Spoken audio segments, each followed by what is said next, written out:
Shalom, muita paz, muita luz. A luz da verdade do real Messias Emmanuel Abdrushim, o Senhor do juízo final. Oremos. Senhor nosso Deus Pai, nós te pedimos, abençoe-nos com tua sagrada paz, amor e sabedoria, para que possamos, assim, vencer nossos desafios diários e servi-lo com fidelidade na tua luz da verdade. Amém. Abençoado sábado a todos. Hoje é dia 4 de dezembro de 2021. 8 horas e 56 minutos. Jundiaí, São Paulo, Brasil. Dia de sol, 23 graus.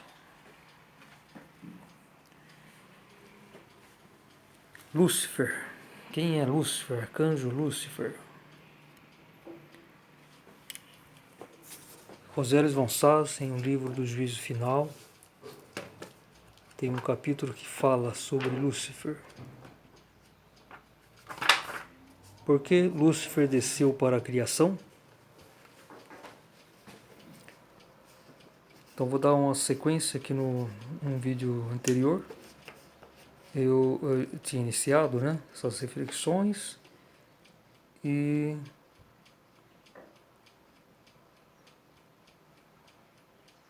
mas eu vou ler novamente desde o início,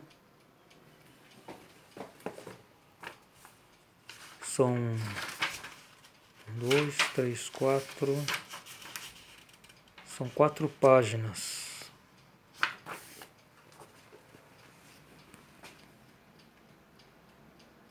Capítulo 10. Por que Lúcifer desceu para a criação? O livro do Juízo Final de Roseli von Sass. Por quê?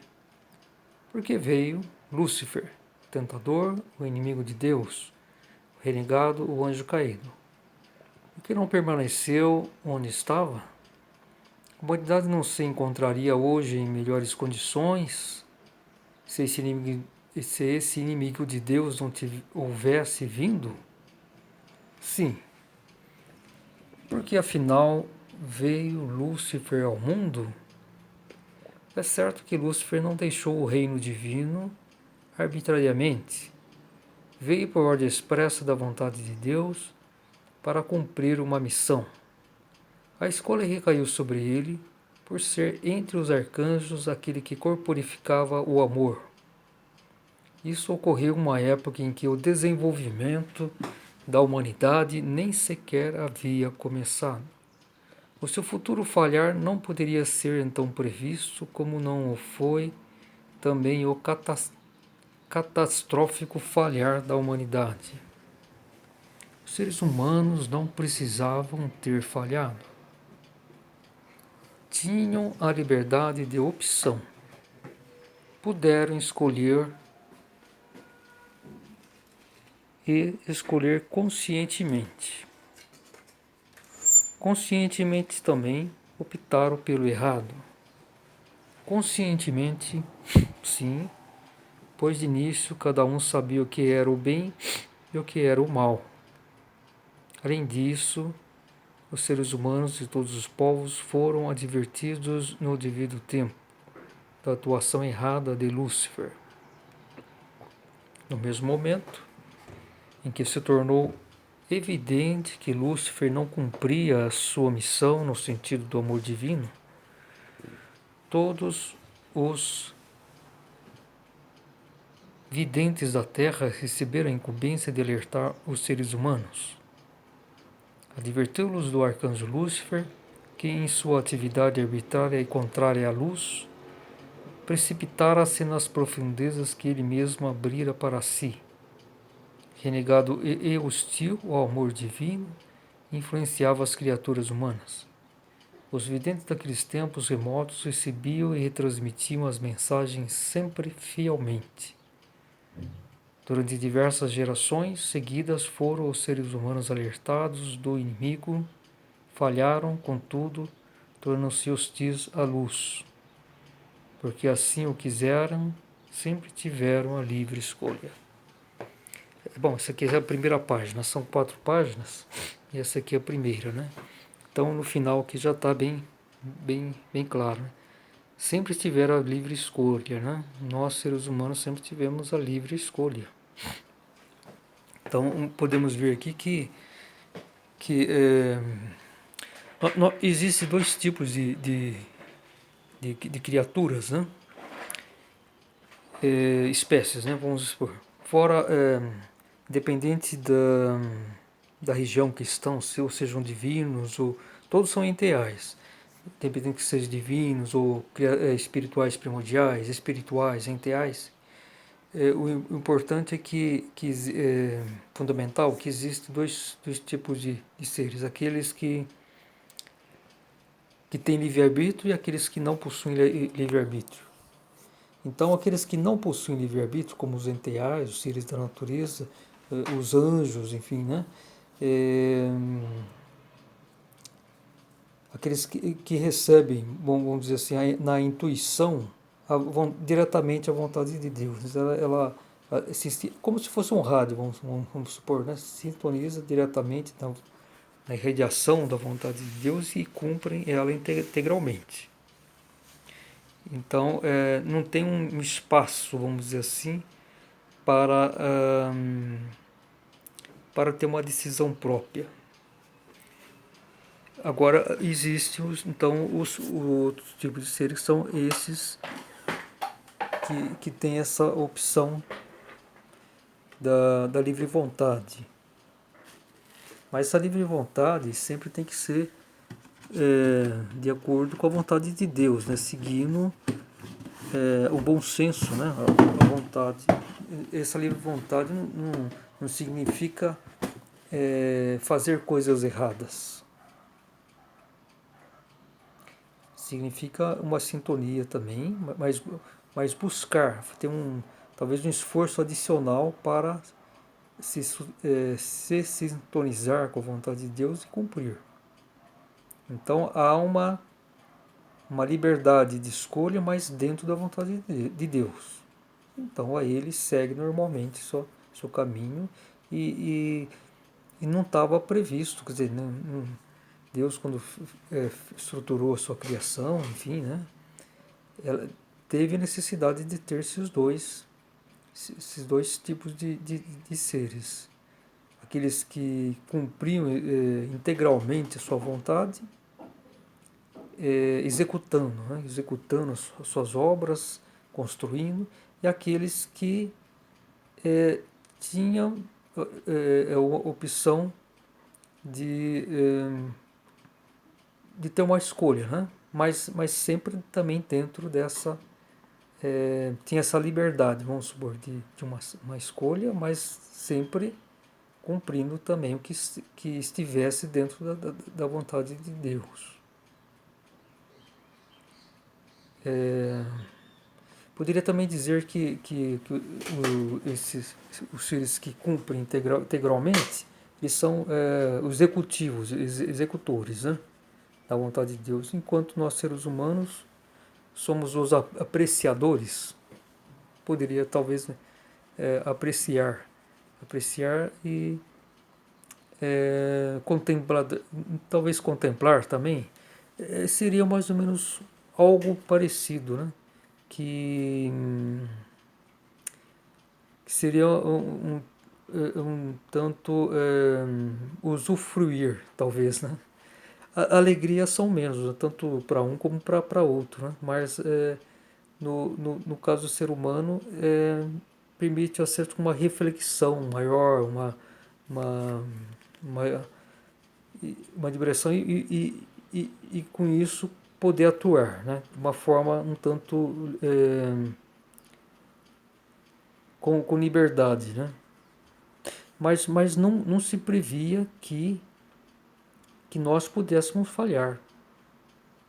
Não se previa isso.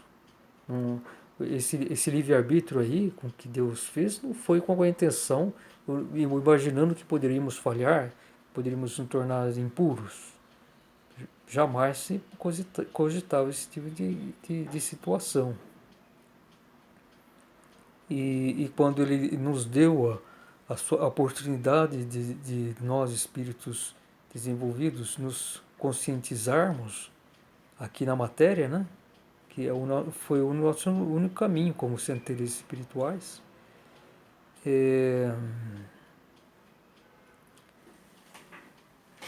Então, houve etapas, né? Houve etapas para isso. Todo um preparo, né? Uma descensão, passando pelo reino enteal primeiro, né? Está o reino espiritual mais elevado. Depois, essas sementes espirituais descem para o reino enteal e lá recebe o primeiro invólucro. Eu penso da seguinte forma: lá nessa essa parte mais densa, nesse sétimo plano do reino espiritual, devido às substâncias serem mais densas, vamos supor assim, diferentemente dos planos mais ascendentes, né? Então, nós não conseguimos sair do estado de sementes espirituais, somente sementes inconscientes, sem gênero, né? Então, a partir que nós, obedecendo aquele impulso natural de desenvolvimento, de progresso que sempre existe nas próprias leis de Deus, né? Suas quatro leis fundamentais, né? A lei do movimento, a lei da gravidade espiritual, a lei da reciprocidade, que é aquilo que plantamos nós escolhemos, e a lei dos homólogos, da atração da igual espécie. Então, essas quatro leis fundamentais na criação. Então, foram elaboradas para permitir sempre o progresso, sempre o movimento. Então, nós também, como sementes espirituais, estávamos lá na pureza, mas não podíamos ficar só naquele estado, né? Há um impulso natural para o desenvolvimento. Então Deus permitiu isso a nós quando os reinos subsequentes, vamos dizer, já estavam prontos. Isso é importante observar, que a primeira criação de Deus foi o seu próprio reino, irenteal.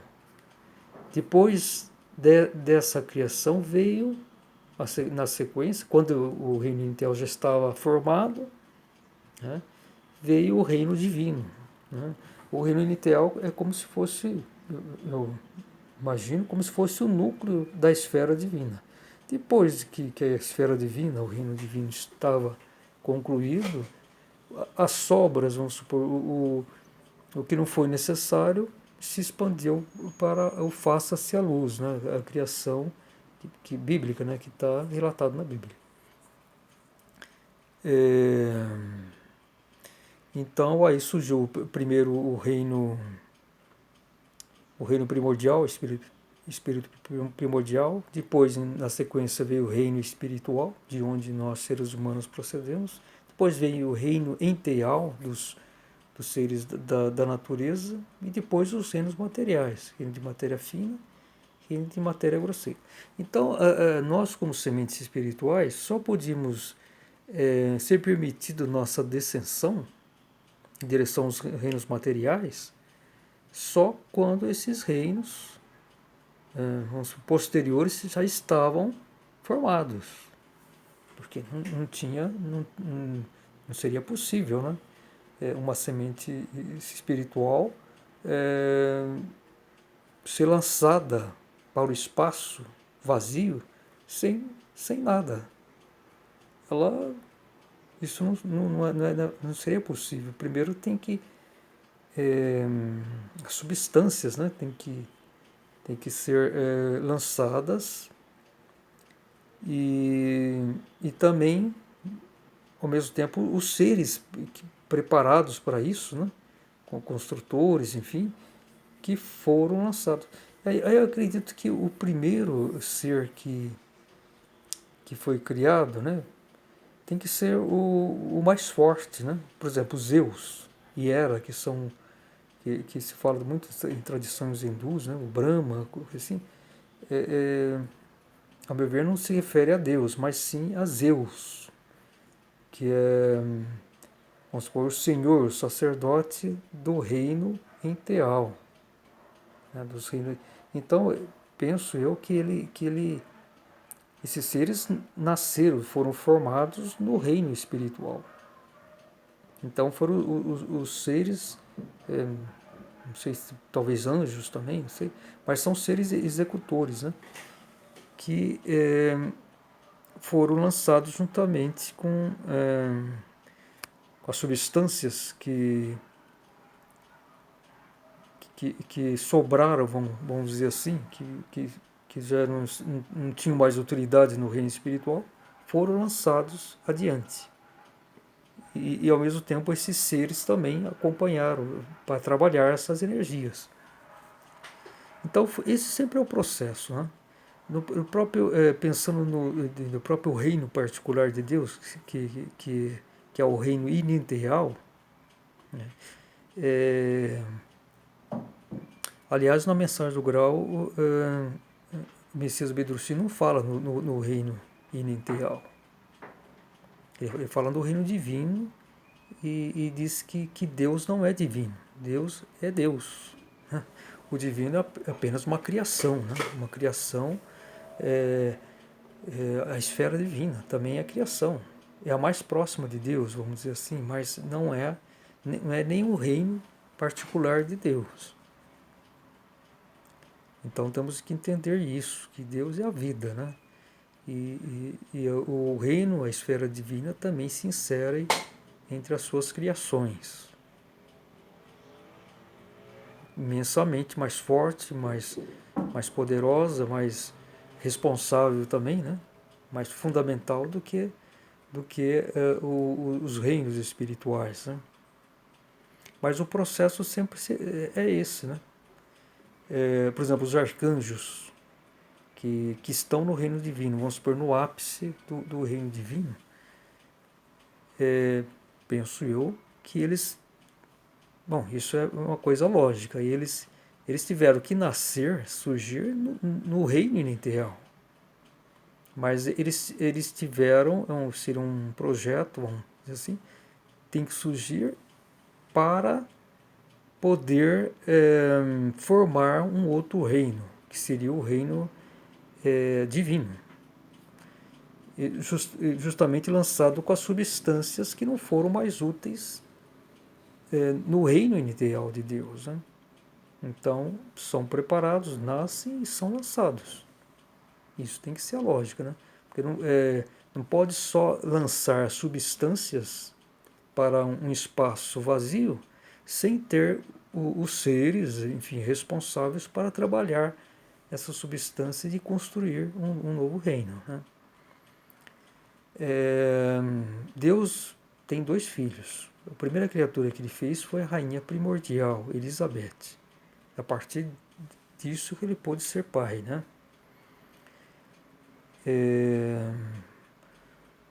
Vamos dizer assim, a diferença que existe entre Deus e seus 2 filhos é apenas, vamos supor, a sua parte externa, né? Tudo pela lógica a gente encontra explicações, né?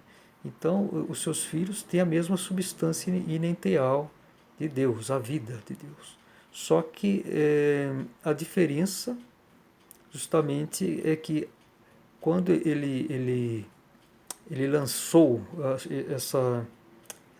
uma parte da ineteridade para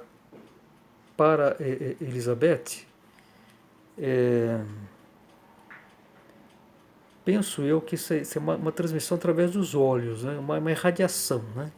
Porque temos que entender que também que a partir do reino enteal, né, dos seres da natureza, em sentido ascendente, tudo é energia. Unicamente energia. Matéria só existe, naturalmente, nos reinos materiais. Reino de matéria fina, de onde procedem nossas almas, e o reino de matéria grosseira, onde estão os nossos corpos físicos aqui, que é a parte mais densa. Mas fora isso é tudo energia. E, e um ser, para ser eterno, ele tem que ter um corpo só energético. Não é possível ter nenhuma partícula material. Porque o sentido material é massa, ela não tem vida própria. Então ela tem que ser encandecida de dentro para fora, né? Então temos que entender toda essa questão das criaturas, dos reinos, né? Agora, essa questão do Big Bang, da ciência, significa a última criação, a última que só é possível ver aqui através da matéria grosseira, né? Estamos aqui na matéria grosseira, os cientistas podem enxergar o que foi, através dos telescópios, enfim, o que foi feito, pelo menos uma parte, pequena parte dela, dessa criação, do reino material grosseiro, né? Através de imagens, enfim, de grandes telescópios, pode ver que eles supõem que seja a origem, né? Mas isso também é uma outra questão que não é bem assim, né? Que a criação, o universo é muito maior do que hoje se supõe e também muito mais antigo, né? E até uma reflexão, até eu não quero falar agora nesse vídeo, mas é uma coisa que eu reflito também sobre essa questão. E, e isso está também, essa questão da criação, enfim, no livro Os Primeiros Seres Humanos, né, de Rosales von Sass, que é esse aqui, que esclarece muitas coisas também sobre a criação, né? O nascimento dos corpos celestes, os quasar, supernovas, mas são visões espirituais, né? Que é muito mais abrangente do que um conceito puramente material dos cientistas, né? A origem do universo. Então tem toda essa questão, né?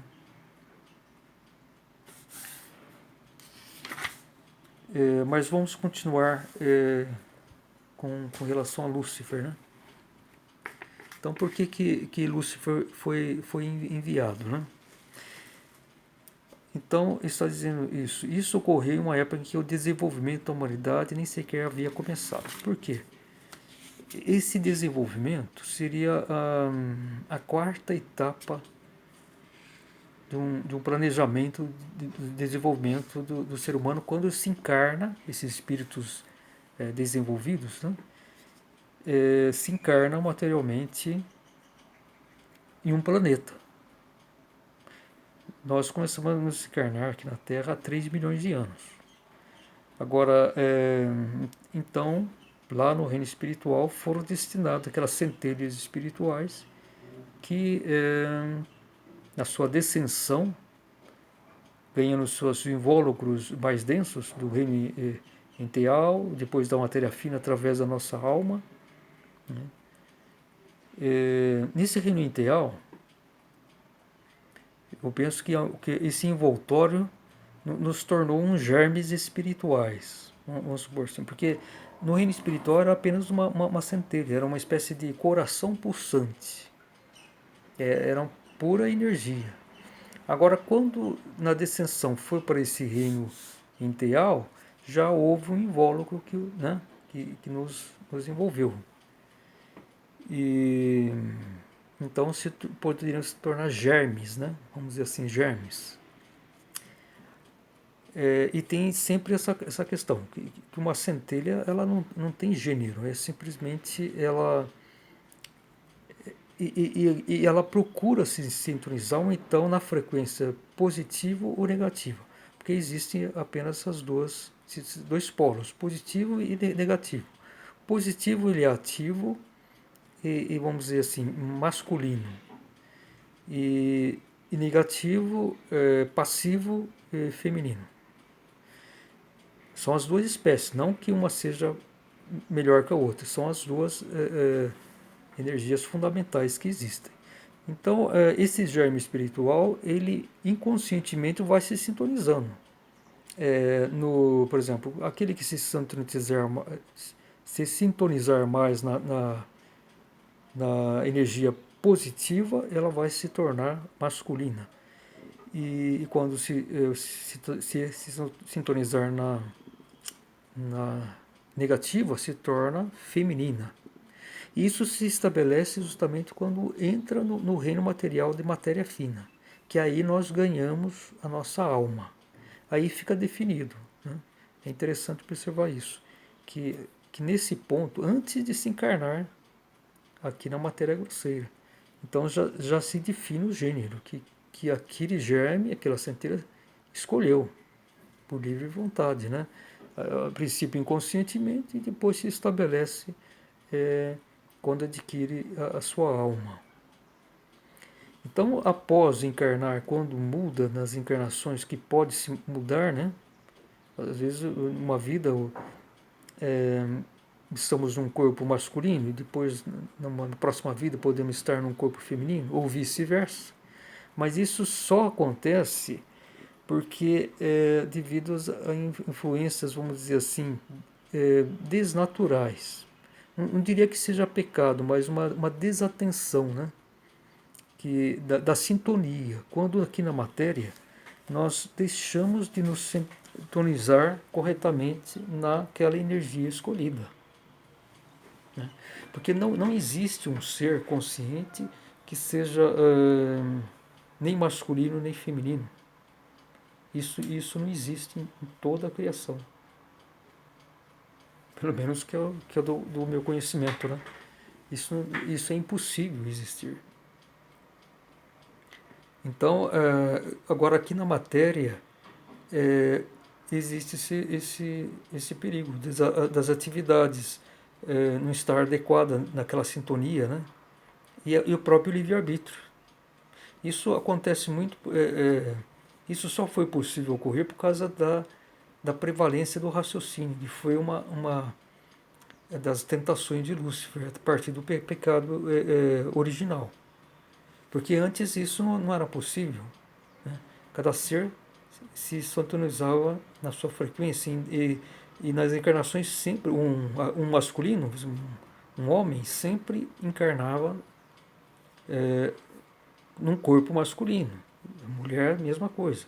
Agora, a partir do momento que houve cada vez maior essa distorção do raciocínio, né, que deixamos de lado a intuição, nós fomos estando cada vez mais sujeitos a isso. E no mundo contemporâneo isso fica bem claro, né? A gente vê principalmente aí que está também o que eu observo na educação, né? Começa pela educação errada, né? Você vê essa mistura de gêneros, né? Do ensino fundamental até o ensino médio.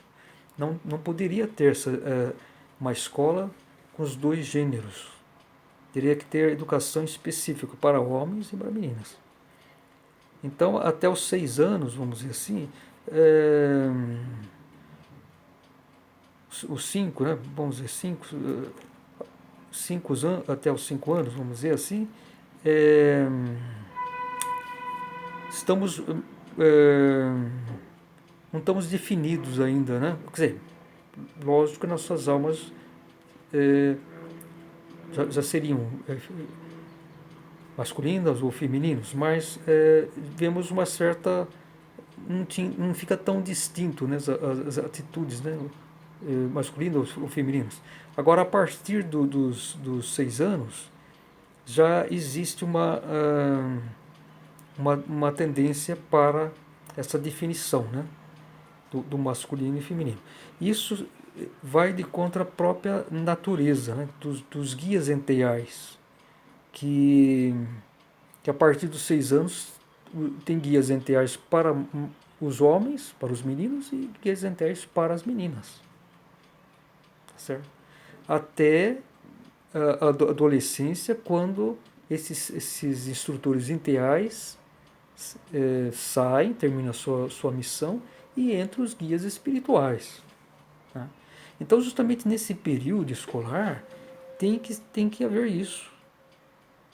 A separação de gêneros. Educação só para meninos, mais especificamente, para suas atividades, matérias, e para as meninas.